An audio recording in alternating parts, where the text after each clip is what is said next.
Hey there, guys. Wanted today to talk about aiming high when you enter the interview process.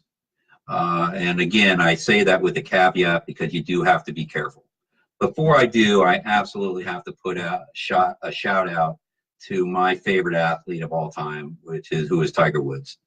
Right? He's kind of a person that you either love or you really don't care for because of his past. I've been a golfer all my life, grew up idolizing Jack Nicklaus, and now have come to realize after yesterday that Tiger has eclipsed him as the best golfer of all time, and to me, probably the best athlete of all time. And he's a guy that aims high, right? But, a classic Greek tragedy, right? Everything's going incredibly well for an individual. The individual flies to the heights of the sun, and his wings melt, and he falls to earth.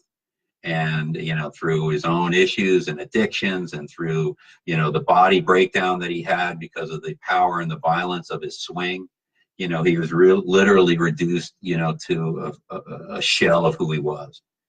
And slowly he's built his way up to a point that he's now reached again the pinnacle of golf, and really the pinnacle of sport.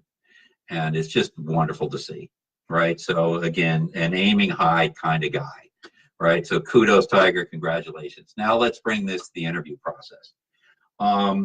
Understand that when you go into the interview, you're trying to position yourself for a role, but it doesn't necessarily have to be the role that you're interviewing for there, right? You want to be able to show that you're a strategic thinker, right? You need to be able to show that you prepare extremely well so that this role might not even ultimately be the ideal role for you.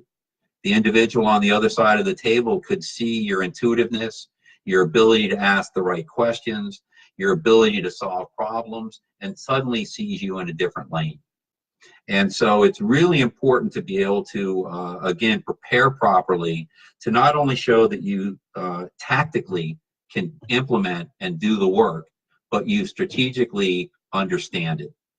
Now, having said that, be careful. Right? Because if you're actually interviewing with your hiring manager or potential hiring manager, you don't want him or her to feel like you're a threat for their job.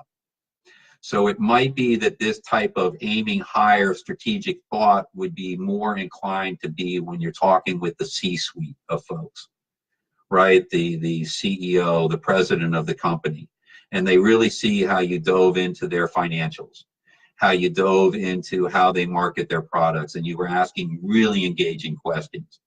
And at the end, they didn't have you pegged for that job. They actually can now see you at another role. Roles open up when good people are found. So that's how you need to be able to position yourself. Hope that made sense. I will talk to you tomorrow. And again, congrats, Tiger. Awesome stuff, man.